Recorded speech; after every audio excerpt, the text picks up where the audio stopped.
Try again. Hello, everyone, and welcome back to your favorite St. Louis sports podcast, The Lounatics.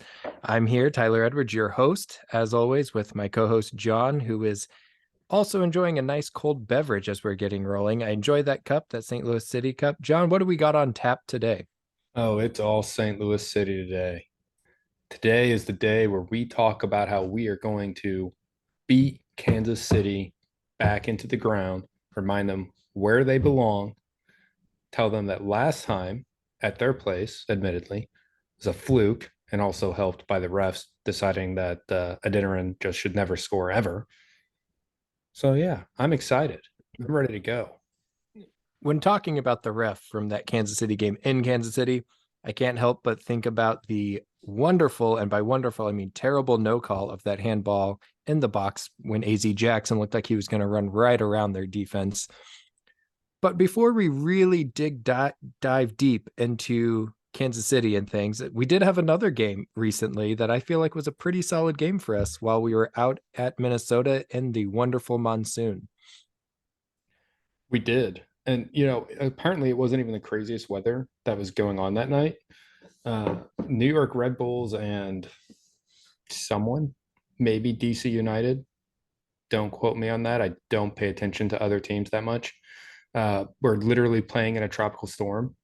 So even we have not done that yet this year. And I think we win the crown for, most messed up weather disrupting games. So, yeah. Those teams in Texas tend to get a rough go of it on their own as well. We had a Yeah. pretty going into that game against Minnesota.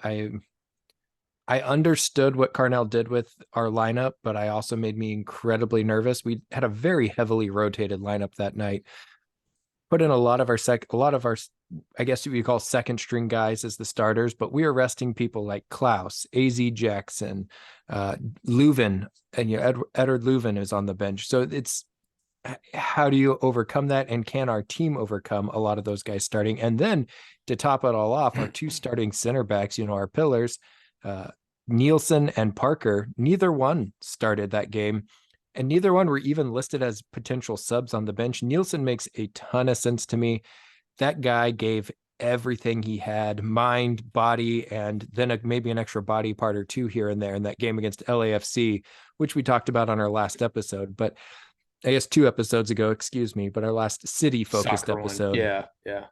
And, I understood the resting, but like I said, it did not make me incredibly comfortable. It made me nervous that maybe we were going to give up Yeah. something because Minnesota's still starting their full lineup, and they do have a few people that Well, can really make some plays.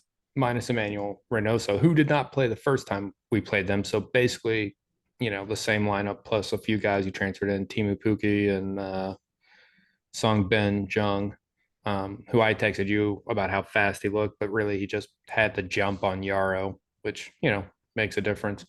When I saw the lineup, I was not as concerned as I think a lot of people were. I saw that lineup and I said, you know what?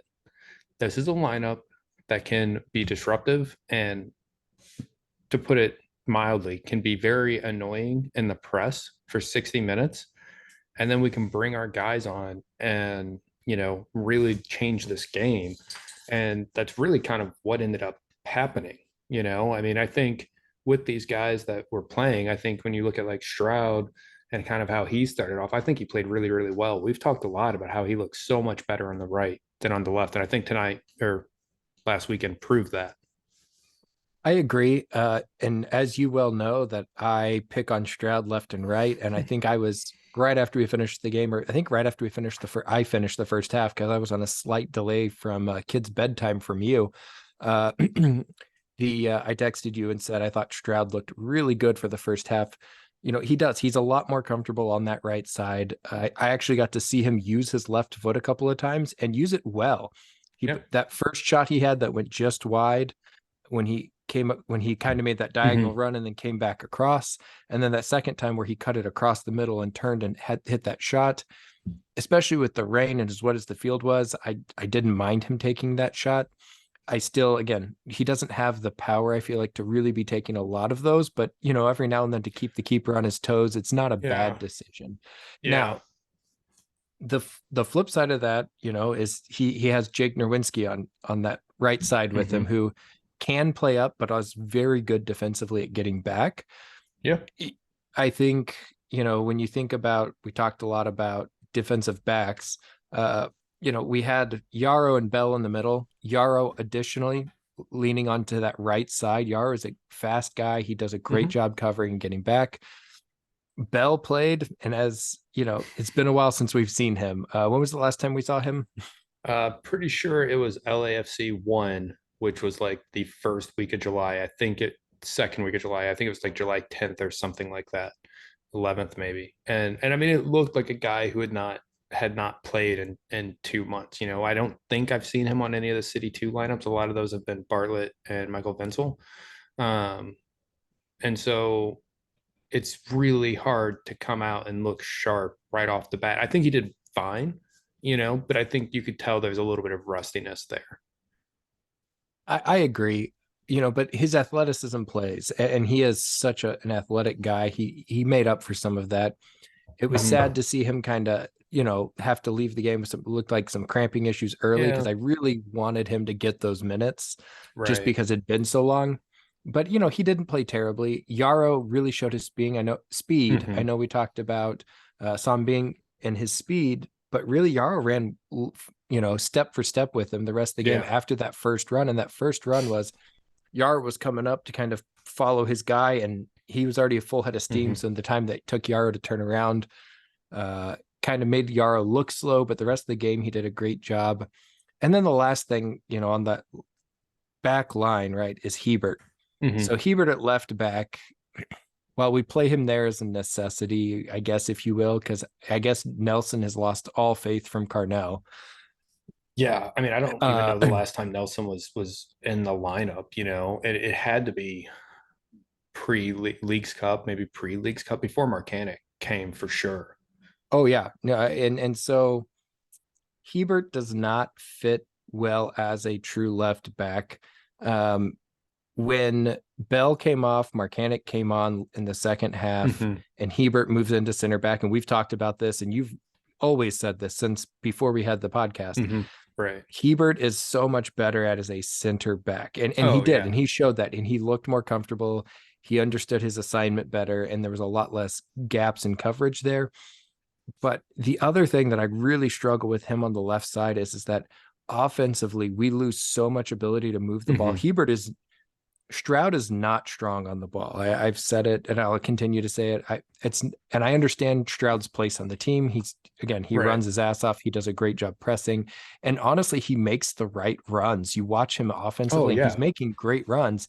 He just doesn't always know what to do with the ball once Well, not that he doesn't know what he yeah. doesn't have the touch for that Right. to put it for that final touch, and Right.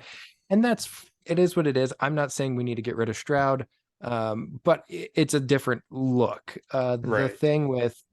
The thing with Hebert is Hebert has less of a touch than Stroud does, Yeah. and it really, again, and as a center back, you don't need him to be super technical with the ball. I need him to be able Right. to handle the ball and pass it up.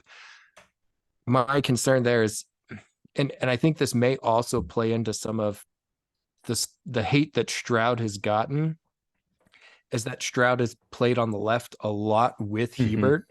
Yeah. And when you have two people who can't move the ball well, you run into issues with the ability to actually progress the ball up the left side of the field when neither of your players are strong on the ball.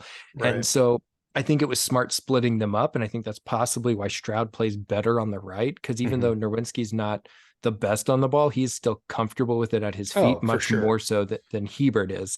And Yeah. I think, honestly, potentially more comfortable than Stroud is with at his feet at times, Well, yeah. I mean, the thing about arguably. Nerwinski over there on the right hand side is like he's a natural fullback, whereas Hebert is not a natural fullback. And Nerwinski is still a defensive oriented fullback, right? But he's a natural right back. Like it's comfortable for him. He's very familiar with the position. I while we're on the topic of him, I think he has really played well the last 3-4 games. He's gotten a lot of minutes. Not necessarily in my mind enough minutes to say that he is the starter again over Akil. Um, but I think it does give us a lot more flexibility because we've had some question marks lately with how Blom's been doing, and I think that does free Akil up to be more available in the midfield, knowing that we have Nerwinski ready to go and in form right now.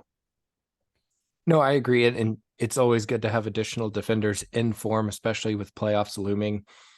Like I said, I just wonder, how much longer we can afford to play Hebert there. Because come playoff time, I Mm-hmm. think Hebert at left back, if he's our alternative, Marcanic gets hurt or Mm-hmm. whatever happens, I'm really concerned about that potential Right. scenario happening and how do we recover from that. So it'll be interesting to see.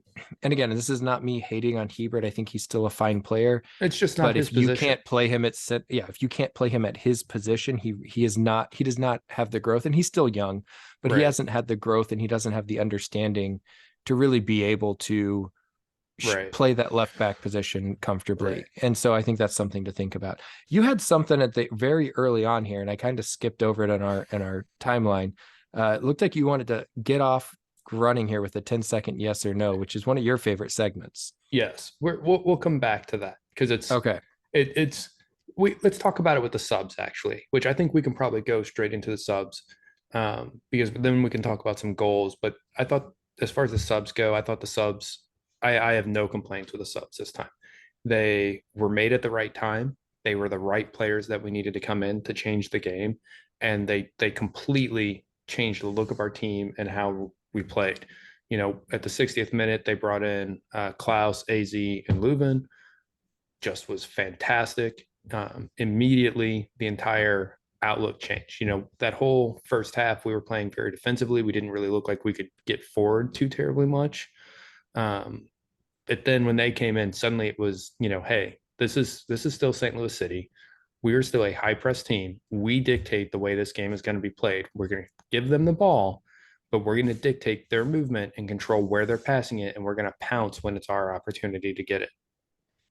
I agree. There was the subs, and I think what made me nervous, and again, you spelled out, hey, for 60 minutes, we're going to play these guys, and then we can bring on our starters to really kind of Right. finish the game for those last 30 minutes.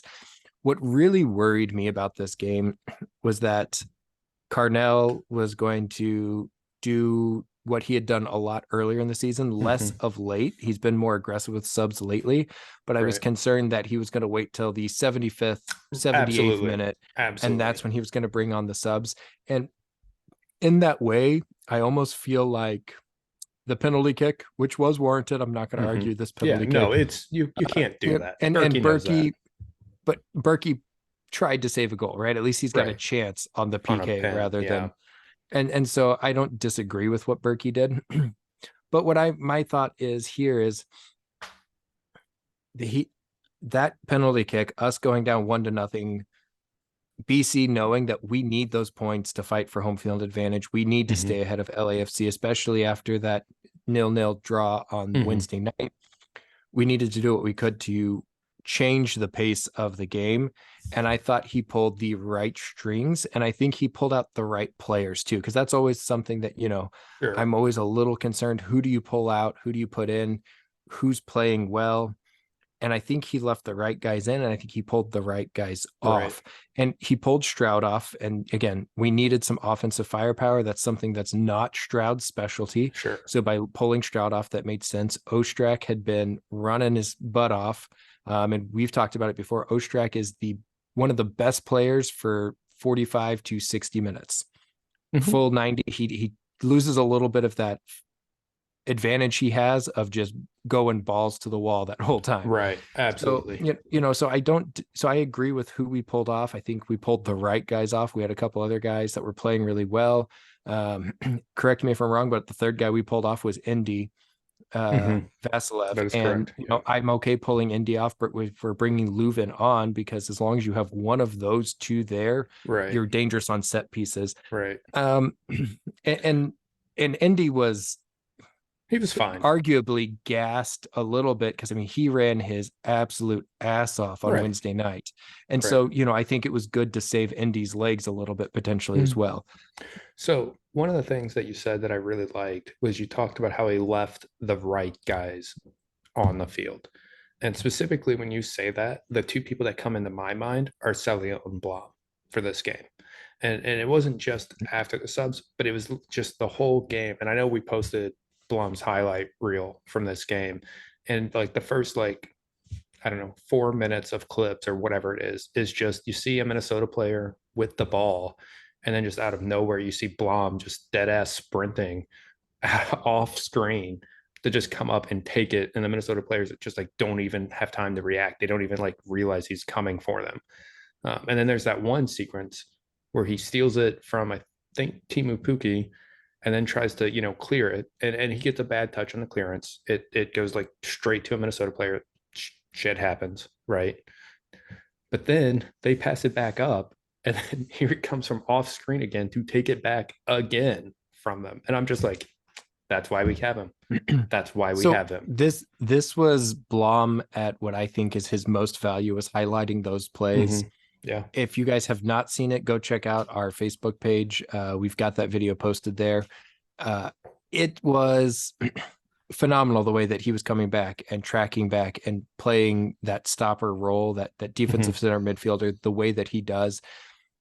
There was early in the game, and one of those clearance you're talking about was Mm-hmm. a little bit earlier in the game as well. But there was early spots in that game where his touch still looked off, and that's been my only concern of him, was because heading Right. into the League's Cup break, Mm-hmm. Blom had this confidence about him on the ball that I had Right. not seen, that had kind of really picked up over those few weeks leading up to Mm-hmm. it. But Yeah. since the League's Cup break, I felt like his touch was off a little bit. That's not to say that it's always been bad. He just didn't seem quite as Yeah. confident as he did leading up to the League's Cup. There was a game. Was it LAFC one? No, it had to be one. It was a game in St. Louis because July was just so unbearably hot, even for us who have grown up here and know what it's like here, right? There was a game where they had to sub him out because or at the end of the game, he like kind of like collapsed. I don't know if you remember that. It was in July. And it was kind of ever since that game that I felt like his touch was starting to be a little bit off. I felt like the heat was getting to him and the fatigue from playing in the heat. And it's a long season. Um, but I do think, and then in LA, we were going to talk about this last week and just didn't get a chance to get to it. But there were times last week at the midweek game where he looked phenomenal, and then other times where he did not. Now, coach did say after the game that he had taken some medicine because he had like I guess a small foot injury, not enough to make the injury report.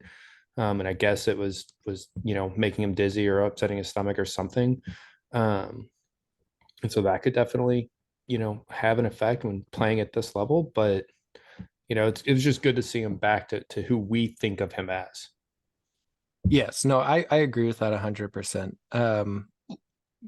And I think Blom is the guy, and we've talked about it before, that really connects our defensive line to our midfield. He's that extra defender, but also that can be that extra attacker at times. Mm-hmm. And he does such a good job of really filling both roles when he is at his best. And God love, South Africa. You guys have given us given us your national treasure. I don't care what anybody else has to say about it. Now, that first goal, right? So we bring in the subs, we get that first goal. That was a booming header from Oh, Klaus. But absolutely. but talking about the subs that came on and the differences they made, Leuven gets the ball. He plays it out perfectly to Nerwinski.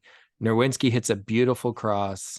Klaus, if anybody has not seen this goal, go back and watch. If you can watch the whole play develop, you've got the ball goes out to Nerwinski. Nerwinski hits the cross. Watch the way that Klaus reads this ball in the air and changes his entire run to loop back around and make sure that he is at the right spot to attack this ball. It is phenomenal. Right. And then you have two other players that they shouted out one, but they actually shouted out the wrong player for what happened. But there was two players that saw what Klaus was doing and changed their runs to open the lane. So there was a player who was on the backside that ran near post to pull defenders that way. And on the air, everyone keeps saying that was Celio. And I absolutely love Celio. So yes, I would love for him to get the credit. Watch the replay. It's Giochini. Giochini has the awareness to see that happening and runs in. If you watch again, Celio's on the backside who was crashing, sees Klaus's run, and then breaks off back to the outside to keep his defender from crashing in. So both of them see what's happening and run essentially opposite directions to open that lane for Klaus to try to pull defenders with them. Mm-hmm. And so I think, again, I've given Giochini some hate off and on throughout the season for different things. No, not you. Um, not me. But I thought it was a brilliant play. And again, Celio, I think, had a wonderful night. He looked great on the ball. He, Oh, drew yeah, for another sure. yellow card, which he is getting better and better at. Uh, Well, and they I don't love, feel like forced. Like, like Gio has drawn some yellow cards, but like a lot of them felt like flops, like call them what they are. They felt like flops. yeah, Like the ones that Celio is grabbing is like these guys are having to tactically foul him because he's just going to blow past them with the ball and they have no other option. yes. And I think that's what's the most impressive part of when he's doing this. Mm-hmm. But I did, like I said, I have given Giochini some hate. So I really wanted to highlight that I thought it was impressive. And again, even on the national broadcast, and I was sitting there watching the game, Mm-hmm. and they're like, and Celio does this. And I'm like, that's not Celio. That's Giochini. It's number 11. What are they talking about? Celio's on the backside. Uh, I'm gonna have to go back but and watch it because I watching it, I thought it was Celio too.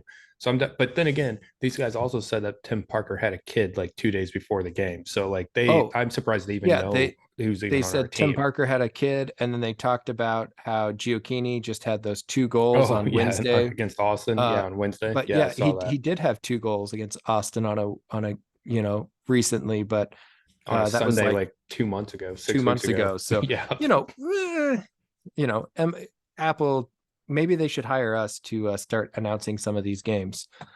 there's a thought right there. Apple TV. I don't currently have a broadcasting contract, so feel free. The ball So is in your court, Apple. we are available on Apple Podcasts as well, so maybe they'll catch this. That's Uh, true. Maybe they will.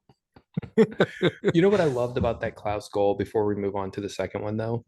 Is that it was another goal that I felt was good from build up play, and not as good as that last header he had, right, in terms of where like every player on the team touched it, but you could really see that like it wasn't as transitional as a lot of our goals this season have been. Like they had a good defensive line, and then what the way our players moved pulled people out of position to open it up for Klaus. The other thing I really liked about it is if you watched it's very subtle, but both Nerwinski and Klaus mentioned it after the game that they basically made eye contact when Leuven passed that ball to Nerwinski because Klaus almost took it and then decided not to because he realized Nerwinski was there, and like they both kind of like made eye contact and then I guess glanced and kind of pointed to like the far post, and that's when Klaus took his run because he knew that was immediately where Nerwinski was going to place it, and early on in the season we saw that a lot, right? So it's good to see that chemistry coming back there as well. no, I think that's a huge thing to highlight. And then before the second goal, and this is something that I was glad we got to see, and I hope it keeps defenses from cheating on Klaus a little bit more. But we had a beautiful build-up play, lay off the ball to Klaus at just outside the box, Mm-hmm. and he hips an absolute banger. The goalie makes a nice Oh save, yeah, but I mean, absolute rocket. And yeah, it's good for us to show that we have other players who could do that outside of Leuven, right? right, right. And I think with Klaus, we've had so many technical goals from him. A lot, more recently, he's Mhm. had 2 headers of just being aware and knowing where the ball's Right. going to put it in. They still count. But for the defense to now have to remember that, oh yeah, by the way, this guy can absolutely the shot Hmm. and will rip the shot. You need to Yeah, be ready for that too. And I think that was a huge piece and potentially could help him down the road. right. Well, and then so then like with the second goal, right? I felt like that one was more typical St. Louis City goal scoring, right? AZ dispossesses Minnesota in our third, maybe more like the border between middle third and our third, whatever. Makes a good run, passes it off, loses it. Minnesota tries passing it back to someone. Leuven comes So in with a their goalie, so they got it back to their goal. So what happens? They got it back right. to They their get it back goal, to their their keeper. goalie. Their He keeper passes it played it forward. out wide. Right.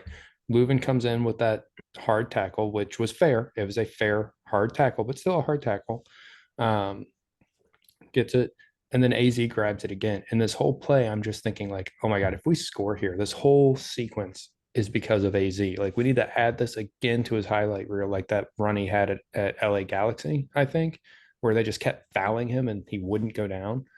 Um, but then he takes it to the edge of the box, and you can see we've got so many City players crashing into the box. He But who he does he had choose? he had five choices, by the way. Yeah. And something else that I wanted to point out when he got that ball, do you Mm-hmm. know if you watch the replay, and I've been watching highlights before we shot this, so I missed this live. Do you know who would have been the second player to the ball behind Who? AZ? Who? Celio.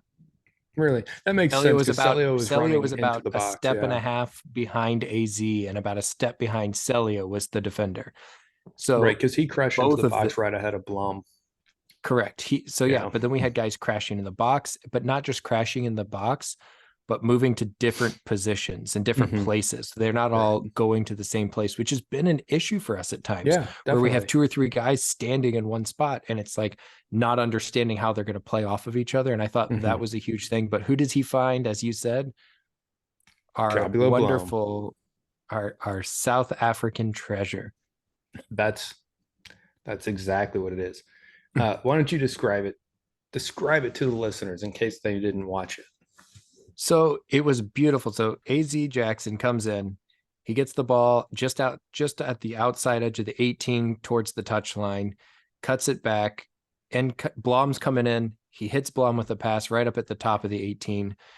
Blom, we've seen him do Blom do this time and time again this year, where he feels the pressure and is able to make a small move with somebody coming in from behind him, Mm-hmm. makes a small move, turns, and absolutely unleashes a beautifully placed ball, curls it into the top right corner. Mm-hmm. Goalie attempt. I mean, their keeper I mean, made a there's nothing he can do great about that. attempt, but there was Yeah. nothing he could do there. And, the stadium erupted, which was Mm-hmm. entertaining because we were in Minnesota. And Mm-hmm. so, I mean, you could hear the STL chants on the Oh screen yeah. after both Yeah, of I those was losing goals. it when that happened. I was And like, yes, this is our you stadium know, now. the high, watching Blom run over and the first person to run up and grab him and give him a hug, you see Celio, who's been out there Mm-hmm. running with him the whole night. Right. And I thought, it was great. It was exciting to see. And the whole team was excited. And again, for it to be his first MLS goal, for it to be a game winner, for it No, to be a no, banger no. altogether. And then I know it's his first professional goal at Ever. all. Yes. Ever. So first Yeah. MLS goal, but then first professional goal overall. Right. And it was a great shot, great ball. And the thing is, we talked about him being a little bit less confident on the ball, and I hope that this open ups his increases his confidence, Sure. makes it remember, if he's struggling, he can look back and be like, no, I can do this. Oh, Like for I've sure. proven I can do this, and I think that will be So huge. he did say after the game that it was a miracle he made it. So I guess he tries this shot. Like, and we've seen him attempt this shot several times. He tried it earlier in this game, even, but I guess he tries this shot like all the time in practice, and he like always skies it basically. And so he did say after the game that it was a miracle that he made it. And I'm like, but if he can get to where he can even just be more involved with the attack, like we don't need him to be ripping shots, but if we can get him involved, because he is very technical when he's on his game, he can be very, very good with the ball. Um, that would just add a whole nother dimension to our attack because he's one of the few guys that's quick enough that can push high but also get back and disrupt transition. Um, the last thing I really have about this game uh, was I did not like how much of this game was in our third. I was not a fan of that. But also this ref, every time we have him, he's just throwing yellows left and right. But like in this game, like nobody cared. Like he had no control over it at all. And I wouldn't say it was necessarily a dirty game, which helps. I mean, No, no, I if wouldn't say that either. I thought if it was this fine. ref had been our KC ref It would on have been nothing. Saturday, I would Yeah. have been frustrated as all hell. But The one yellow that I want to highlight, and I haven't seen whether or not it's been rescinded. I think do they make those decisions on Wednesday or Thursday? I'm not sure. We're It's like recording this on a Tuesday or Wednesday. we're recording this on Tuesday evening, and I have not seen it yet. But they Mhm. gave Yarrow a yellow card for kicking their Oh, player in the yeah. face.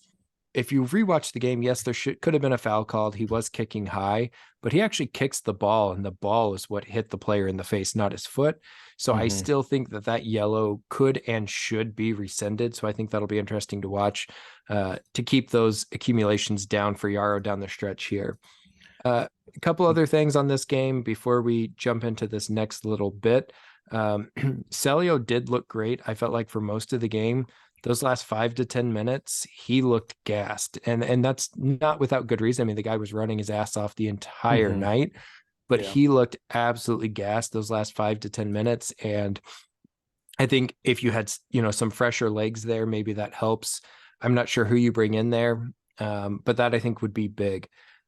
The Yeah. last thing that I really want to highlight, and this is something that didn't impact the game at all, Hmm. but on our sub list and on our bench for Saturday night's game was Rasmus Alm. And if you don't know already, I also love me some Rasmus Alm. I think he's a great player, works hard. Imagine, if you don't watch City games and you're curious, we talk about Stroud just running nonstop and high pressing, but not having touch. Imagine Hmm. somebody who runs hard, high presses, but can actually has the touch to do something dangerous with it when Right. he gets the ball. Oh, And so absolutely. I think seeing him healthy, I know he was have an abdominal issue. I think that's a huge highlight for us, especially coming down the stretch. I'd like to see him get some minutes Yeah. on Saturday against KC in some way or another, but we'll see how that plays out. Yeah. I think he's going to be a late sub against Kansas City. I think we're going to start building him up, help get him ready for when playoffs start. Um, You asked me a question last week's episode. Did I think, we would be, if we don't match the points total for LAFC, but we win the yes. West, if Yes. we'll be the best expansion team ever? I obviously said yes. We Of posted that course. reel on our page. The city refs, shout out to city refs, made a valid argument that St. Louis City was the best expansion team in the history of MLS the moment they announced they were coming to St. Louis. Don't disagree. The greatest of all But time, the GOAT, just uh, by default. by default. But we just also now, after this win against Minnesota, have tied LAFC for the most wins as an expansion team, Sure which I did. think is something else is important to highlight, something important to keep track of. Now, imagine though, we break the LAFC wins record this weekend at Kansas City. Well, Kansas City here. That's going to be awesome. That's going to be awesome. Now, You we have mean to actually play when we them break it? Yes. when we break it. Yes. Um, I have to ask you my 10-second yes or no about the All subs. right. Okay. So imagine it's this weekend. It's Kansas City, right? And they're frustrating the hell out of us. Okay. 60th minute, tie game. By the way, I'm rebranding the 10-second yes or no's to 10-second questions because they're not always yes or no's, although this one might be. Just get the question out, John. Come That's on, fine. my man. Should subs and players in general, when they score goals, should they have like the soccer version of a line of a walkout song when they're getting subbed in? I know it's like totally heretical. It's not something that's done in soccer. This isn't about tradition. And I'm going to tell you the concept I have in my mind of this after you answer. You say when they score a goal When they or score a just when goal they're or when they coming sub on? in, both. Why not? I Like think, specific to that player song. yeah, no. I think if you do it, you need to not just do it when you sub on a player, but I think you need to build in more time for intros for the home team to play their songs. Yeah, yeah, With that being said, I'm in favor of it. I love the swag. I love the things that's right. you can bring in. And I am, picturing Klaus walking out to some song about bow-legged something, and it'd be glorious. That's true. Now here's the concept I had in my mind. Okay, Nookvi Thorson, who we lovingly call Thor. Okay, Mm-hmm. so it's Kansas City, 60th minute tie ball game. We bring him on. Okay, and they start playing AC/DC's Thunderstruck because he's Thor, right? And thunder is his thing. Like, I'm just saying that if you do that, you do a little bit of a light show, the place would go wild every time. Every time. I don't disagree. I think it could be a ton of fun. Uh, we'll have to see how that plays out long term. You know, I Just saying. I've got it. I should be the hype guy for the stadium. That's a lie. They've got plenty of hype guys or gals who are much better at it than I am, I'm sure. it's not hard. You haven't done it before. So, That's true. I'm a rookie. I get a all right, handicap for that. let's look ahead. This is a huge game for us coming up on Saturday. And I say a huge game. It's not that Kansas City is threatening to pass us in points. This is, as we lovingly called it before at the second take, the Darby Q, if you will. So this is a big rivalry match. This comes down to who the true soccer capital of the US is, which we all know is St. Louis. This comes back to the Soccer Capital podcast having a cease and desist letter sent when they had 50 or 100 followers Mm-hmm. from Sporting KC, because Sporting KC had a pending trademark on Soccer Capital. There's so much here. There's so many things that I love to hate about Sporting KC. And this is coming from a guy. My first professional soccer game was a Kansas City Wizards game back in like 1999. So like this is not this isn't to say that I've always hated them. I just don't love the way that their ownership group and the way that they handle things. It baffles me why you would waste the time to send a Mm-hmm. cease and desist letter to a small, podcast. Granted, they did, however, get that podcast quite a few followers in the process, but it's just, is it really worth your while? I think it was I think it was to stir crap up, honestly. That's my unbiased opinion. Like, I think they knew. I mean, granted, it is a little bit about it, right? Maybe to twist the knife a little bit that they have this trademark, but I think it was literally to make this more interesting. Because I mean, like, honestly, before that, like, I still kind of was approaching this game kind of like we do in MLB, right? Where, like, yeah, okay, we want to beat the Royals because it's the Royals, sure, but like I don't think about it until we play the Royals, right? The rest of the time they're like a footnote. They're not, like, they don't occupy any headspace for But me. the kicker for the Royals piece is the Royals are in the AL, we're in the NL. Right. And we're going to Whereas, play them so a like, whole lot more too. The Sporting KC because of that. correct. But where we're both Sporting KC and St. Louis City are in the West, all of a sudden we're in the same conference that allows for that rivalry. It's the same reason we'll never truly, I think, have a rivalry with Chicago and MLS, because Chicago's in the East and we're in the West. It's Right. harder. In We the don't current see format. them in the current format. We don't see them enough for us to truly have that true rivalry that I think, people might really enjoy with Chicago, Right. because let's face it, most people from St. Louis don't love Chicago, and the traffic there's god awful. If you don't remember driving to that I do wedding, remember. we were I in a do friend's remember. wedding together. It's been some years ago, and I mean, I hope there's no police officers or state troopers on, but I was booking down the interstate at like 90 miles an No, hour, that's and selling yourself about 5 to 7 short, to be but to be and fair. and we're watching Google Maps, and it's consistently saying our estimated arrival time is getting further and further away. And I was like, you have got to be kidding me. And I was driving fast because we left like 15, 20 minutes late. And I was like, oh, I can make up 15 or 20 minutes. Right. Now, Didn't yeah. realize that, Whole different I game. thought St. Louis traffic was bad. Chicago traffic's another thing. And Yeah. it's just partially because I think, they drive like they treat everything. Right. And that's neither here nor there. Now, So, okay, which of the nicknames do you like the most though for this rivalry game? 'Cause we're a big nickname pod, obviously. Which one do you of like the course, most? I I'm still partial to the barbecue. St. Louis barbecue and Kansas City barbecue go back and forth. There's a lot of who's the better Missouri barbecue. Granted, Kansas City Sporting KC now actually plays in Kansas, not in Missouri. So is what it is. But there's a lot of that Kansas City versus St. Louis barbecue thing. So I really enjoy the barbecue as kind of my favorite. But there was a comment made on the broadcast Mhm. for Apple TV about trying to go into the St. Louis defense was like trying to go through the gates of hell or something to that extent. Yeah. Do you know where that came from? I know where it came from. Do you know where it came from? No.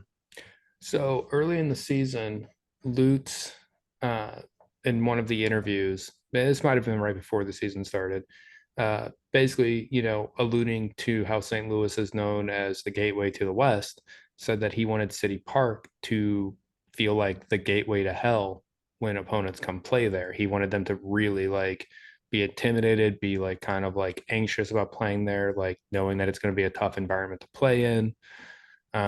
So that's where that comes from. And then if you combine that with the fact that Kansas calls their stadium the Blue Hell, you could make some hell references there. I think the Santos call it have suggested this being called the Copa Infierno, which also sounds cool. I think. Um, the problem with using the word hell in English to define this is that what is it? Cincinnati and Columbus call their rivalry Hell Israel, which is also really cool, I think. But yeah, I don't know. I was just curious which one you like the most. I think if Copa Infierno were to catch on, I could jump in behind it 110%. Absolutely. But I am a huge fan of our St. Luligans and the silly tailgates and things. Hmm. Speaking of, shout out to you guys. You guys have a great collab with our Second Shift Brewing Company for the Bruligans beer, which I've been drinking today. Uh, We are not and affiliated in any way. we are not affiliated, but I am going to shout out people when given the opportunity if they've got good stuff out there. Give them credit where credit's due. But the silly tailgate and the shirts that about with Kansas City barbecue lacks flavor. I mean, we're taking. I appreciate the subtle shots without getting too Hmm. personal. It makes it Sure. fun. It keeps it light. And let's be real. I hope to God Kansas City gets beat down on Saturday. I Mm. hope it's 7-0, 8-0, Oh and I yeah, hope that let's go double and I hope digits. that it completely demoralizes them and knocks them away from playoff contention because I have no love for Sporting KC and I have no love for Sporting KC after the way that they played that last game against us. They came Sure. out trying to physically intimidate, came out and in my mind playing potentially dirty. St. Louis City did eventually get a lot more physical when they realized how the game was being called. But the Which is problem is that it surprising was because it, normally we're the more physical team. Like I think we were a little caught off guard by the fact how strong they came out because we're not used to other teams playing us that way. Not I that we think what play caught us dirty, off but guard was that they were legitimately fouling us. I mean, there should have been a red card on Russell, right off the 15 bat, minutes into the yeah. game when he came in and just took out, and I don't remember which player it was on our team, took him out, spikes up. I mean, disgusting play, 10 Or or 15 minutes into the game, and should have been a red card right then and there. And mhm. I don't even remember if they called a foul They on didn't. that No, play. they And it was, very few fouls and, in the first half. and absolutely atrocious the way the game was called. And I think that's what caught our team off guard. Hmm. Not Yeah, that they were being physical with us, but that they were being dirty physical. sure. And for that, I hope to God they come to City Park. I hope they get blown out, and I hope they go back to Kansas with their tails between their legs, ready to just give up on the season. Sure. With that being said, I'm here hating Johnny Russell. I think is a good soccer player. I have a really bad taste in my mouth for some of the weight tackles and things he had in that last game. But do you know what I don't have to worry about seeing on Saturday night? Johnny Russell. Johnny fucking Russell, because courtesy of him, went off and got himself a red card in the first half of this last game. So he won't even be playing on Saturday. Nope. And a lot of their game moves through him. I mean, they have other playmakers. They really do have some guys who can play, but he's so dynamic on the wing. He really gives them another element. And I think without him, it's going to make them a lot more one dimensional than they were the last time we played. And this is before we get to the fact that this is a home game for us too. I feel like it's looking more in our favor, a lot more in our favor, just from those two things alone compared to the last game. With that, though, who do you think is going to be out on the field at kickoff for us? Who are you thinking? We don't normally do lineup predictions, but we've got some thoughts on this. So, and my thought behind the lineup that I've picked is that we want to send out our best 11. We want to win this game. A win on Saturday all but guarantees home field advantage through the playoffs. So I think we go to what we've done so well, essentially a modified 4-4-2, 4-2-2-2, depending on how you look at it. And I'm going to explain a few of my opinions here as I go through. So I think our best defensive lineup, and we've shown it, that gives us the most both defensively and offensively. And I think it's really the way that Mm-hmm. BC is leaning. Watts on the right, Parker and Nielsen in the middle, Marcanic on the left. Mm-hmm. I think then you put Blom and Leuven, or Blom and Indy Mm-hmm. are right there next.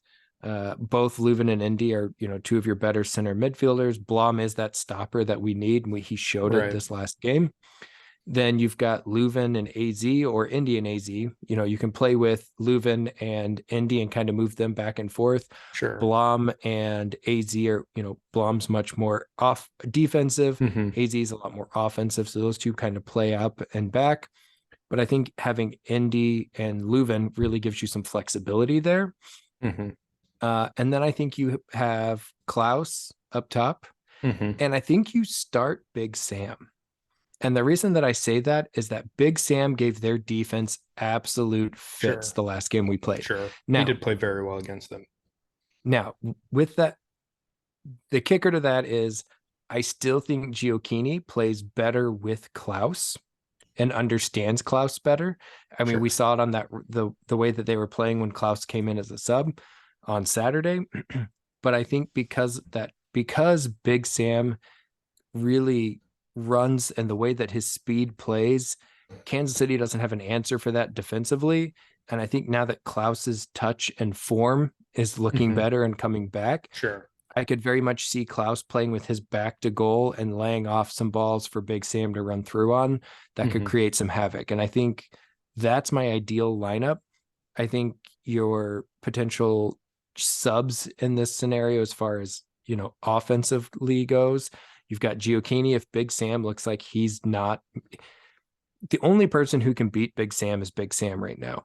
And he Right. gets in his own head and his own way sometimes. And I think you need to have Giochini ready for that, or Rasmus Alm, either one. Uh, Conversely, you could bring Alm in as a midfield player. If we need some extra offensive help, I still think Celio is a good option to have off the bench. He brings something different. He brings something dynamic. He can beat people off the dribble, which not a lot of our players can do. And then I think defensively, you've got Nerwinski, you've got Hebert, both as far as defensive subs. And then you can throw a third defender if you want, but I prefer to only have a couple of defensive subs. Sure. And I prefer to load up with more midfield or offensive options that give us, based on the way the game's going, the ability to change our attack. Right. I agree with um, your lineup in principle. Mostly, I do think it's always going to be in my mind when we do that 4-2-2-2. It's always Blom and Leuven there. I like Leuven as the 8 next to Blom. It's just been, I think, how we've played the best, most consistently. Indy has played there if Leuven hasn't been able to go. But normally, when we have seen them both on the field at the same time in that formation, Leuven, I think, or not Leuven, Indy has played more as like a right wing. And I think Mhm. it's gone well, but I do think I really like that two central defensive midfielder structure there with Leuven and Blom, but where Leuven pushes forward more. Um, Personally, I think Celio gets a start this game. I think he played exceptionally well this last game, and he played pretty well in Houston the week before. I think he's played himself into earning a start. So I do think he is probably going to start this game in my mind. But otherwise, I agree completely with the entire thing. I could see coach running out the diamond because without Russell, their wing play is not nearly as much of an issue. So I think they might try to advance through the midfield a bit more, and the diamond will counter that a little bit more. I've made my feelings on the 4-4-2 diamond known for our team. I generally freaking hate it, to put it as politely as I can. But yeah, otherwise I think it's good. Um, the other thing that's important is, like you said, it's the playoff implications of this game. So apparently, and I've not gone through it, but I trust the people who have posted this, basically Tom Timmerman at the St. Louis Post-Dispatch. Um, if we get 4 points in our final 3 games, we automatically clinch first seed. That's because of tiebreakers. I'm pretty sure the first tiebreaker is the number of wins, which if we get 4 points, no one will be able to catch us on wins because that would give us 17, and no one could pass that with the number of games they have left. Um, but if we win this game, it will pretty much guarantee we're going to get first place in the West. At that point, that would take us to 56. Like pretty much everyone behind us: LAFC, Seattle, Houston, RSL. In fact, Houston and RSL would no longer be able to catch us. LAFC and Seattle could pass us if we get 1 win and 2 losses. They could pass us. If they went out, that's kind of asking a lot for them. Vancouver and Dallas all the way down in ninth. Dallas could technically pass us right now if we don't win any more games, which is kind of like mind blowing. They still have 5 games left. So they have 15 points available. They could get to 54 and we have 53. So yeah, big game. This is a must win game. It's a must win game even before, without the playoffs, with it being, our big rivalry game and at home, and the fact that we split the season series, so to say. But it's a big game. We've got to win this. There's nothing else to say about it other than that. It if we win this game, there's a few games that you're going to want to go check the scores on. Yes. If we win and LAFC, Seattle, Vancouver, Dallas wouldn't matter if we win. So Vancouver, Correct. LAFC, and Seattle. If we Yes, those are the win three. and those 3 teams don't win, Correct. Yeah. You have to be we're careful with how in. you say that. Yeah. They cannot win. Any result, any non-win result eliminates them from the places. If And that's if if we we win. win. If we win. And so they will have midweek games coming up. They will have other games. So that non-win may be next week. It may be, the week after that. It kind of depending on how the games fall with the break. I guess there's only 10 days before the international break. So Yeah. next 10 days. The tie-breaking procedures that I found on a quick Google search. Very, First one very is official. first one's most wins. Yeah. There it The is. second one is goal differential. Which we The have as third well, is goals scored. which I think only teams in the We are East have more than us. East, yeah, and there's Yeah. only 1 or 2 of them. So Columbus, we maybe have Atlanta. we have the tiebreakers all but locked up, and I think that's what really makes this kind of the the highlight of this weekend is we win this game. Mm-hmm. We're pretty we've more or less locked it up. Mm-hmm. If we With get that this, fourth, if we get that fourth point, mm-hmm. especially now again, if we win and other teams do not win, Mm-hmm. then we could lock it up on Saturday, the number 1 overall seed. Mm-hmm. And I think that, not to say that we're going to throw any games or anything else, but we can really, feel out some of these teams on these last couple of games, especially somebody like Seattle, who we could see in the playoffs, and get a good feel for what Yeah. that's going to look like. So Vancouver's another one as well. yeah. So Vancouver, I think, is more likely, at least earlier on. Vancouver will probably could possibly be, I think, on our side of the bracket, more so than Seattle. Seattle, if it stays the same, is going to be on the opposite side. So it's a potential final or semifinal matchup, like conference finals, I guess. Um, then, Sporting Kansas City, in theory, could sneak into the playoffs. They only have 9 points left. It's hard to see them passing um, any of the teams ahead of them if they don't win two against us. They could maybe pass San Jose, I guess. San Jose's got 41 with 3 games left. So I mean that's it, but they're not going to pass Dallas. Dallas has 5 games left. They're not going to pass Vancouver. They're in seventh place. They've got 41 points in 5 games left. Like that's just not going to happen. But you realize, so if Sporting Kansas City gets ninth place, right? If they Mm-hmm. sneak in and they win the play-in game, right? We would then have 3 more games against Sporting Kansas City this year. Oh yeah.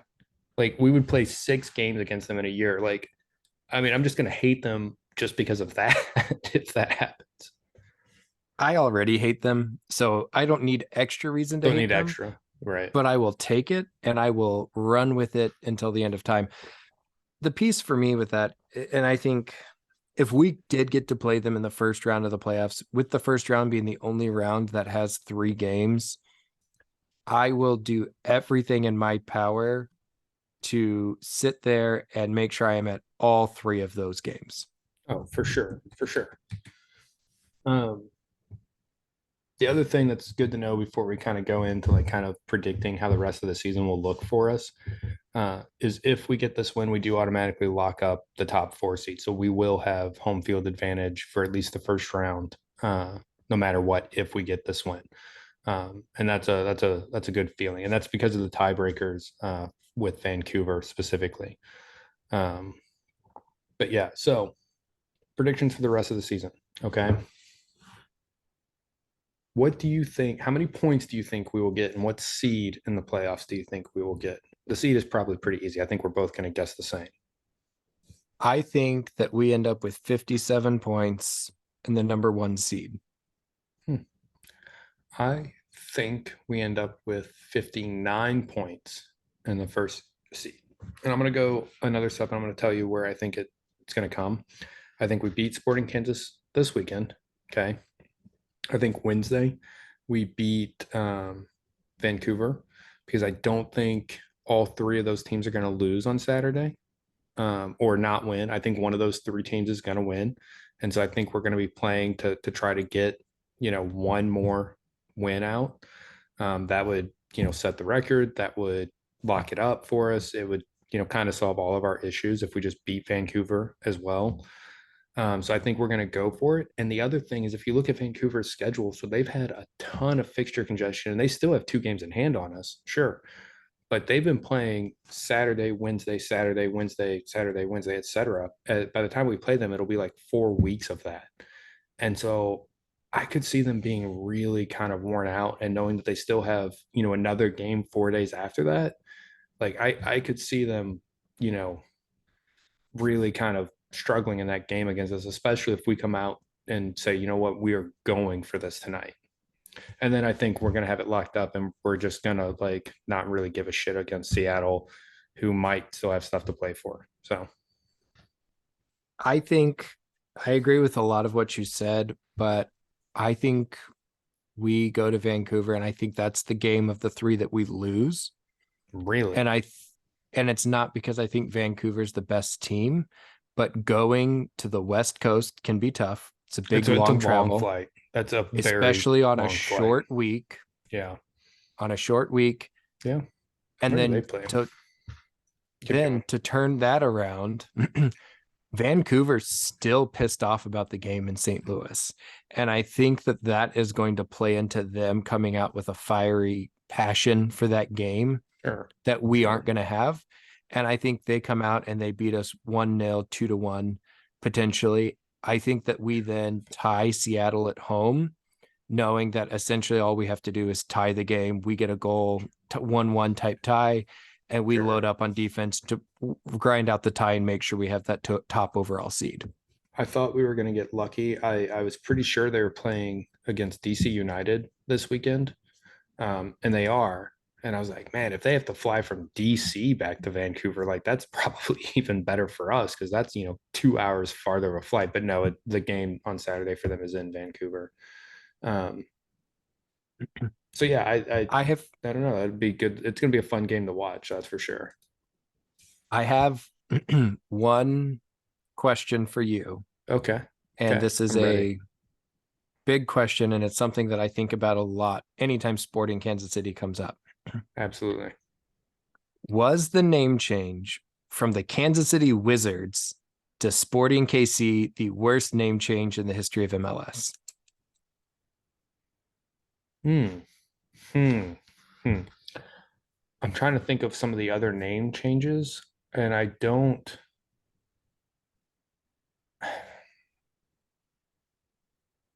I don't know. Probably, but It has to be. The I don't Kansas know. City See, I'm not a Wizards huge is fan one of of the Kansas City Wizards. most I was not a it's big one of fan the of the name. most fun names that is out there, right? It is fun, it's crazy, it's a little out there. See, And the fact that we gave not up on not it, about that. it had an identity, right? And Sporting Kansas City is the like lamest team name I've ever heard. If they had gone from Kansas City Wizards to something exciting or something fun or something that you could get behind, that's cool. But to go from the Kansas City Wizards to Sporting KC has to be See, the all, worst name change I have I've ever heard. no I have no real issue with with the newer soccer teams naming their teams like more traditional names versus like more Americanized like sporting teams names. Um, I've always felt for the MLS clubs, I've always felt the names of the like original ones like that had like mascots like felt clunky to me. I've just and I feel that way about almost all of them. Almost all of them that have actual like mascot names and don't get me wrong, I like the Sounders, I like Whitecaps, I think those are good for those places, but like I hate the name Galaxy. I think that's really weird. I'm not a huge fan of You don't like the earthquakes? Dynamo. I'm not really, and I'm not a big fan of Fire. I think like I get where those two names came from, right? Because like California has a lot of earthquakes, and Chicago like practically burned to the ground once. Not really what I would want to emulate for my team, I guess. But I I don't know, just it's just weird to me. I don't disagree that Montreal a lot of the Impact, weird. names I don't disagree that a lot of the names were clunky. The Kansas City Wizards was one of the few things that I really enjoyed, and I thought of the original team names was one of my favorite. Hmm. And part of it is you think about if you know much about the Kansas City sporting history, right? Hmm. All of their names have really had kind of that regal feel. You know, you Hmm. had the Chiefs, you had the Royals, you know, back when they had a NBA team, they were the Kansas City Kings. I Right. mean, like, so they've always had that feel. And so the Wizards just kind of felt like Well, it fit with and Kansas you're City. forgetting the biggest one. You know which team you're forgetting that had a regal feel to the name that you're not saying? Kansas City Monarchs. Oh yeah, the Monarchs, yeah. Monarchs, yeah, Negro League team. Yeah, I'm big fan of that. Now, also, this is not really soccer related, but I was an adult before I realized that the Royals wore royal blue because they're the Royals. Not proud of that, but while we're here, Yeah. I should mention it. Not something to brag about, but you get where I'm coming from. So I think Yeah, yeah, the I get it. Wizards I to get it. me fit. And I'm not saying I still don't like the name Sporting KC, never have, probably never will. But out of all of the name changes in MLS, I still think it's the worst. I I don't don't have disagree enough evidence to with some of refute the you. other ones. And you know, for them to change the name from the Wizards, that's just even more reason for me to hate Kansas City. So I will take any and all ammunition. Please, if you guys have any extra ammunition, don't hesitate to send it our way because I will happily post it and share it if you want me to. That's about all we have for tonight's episode. So if you have not already, please like the video, subscribe, look for new content, follow us on Facebook and Instagram. We need all the extra help and followers we can get. We enjoy doing this, but we hope that you guys also enjoy listening to us. With that being said, let's go St. Louis and City. You better kick some Kansas City ass on Saturday. Good night.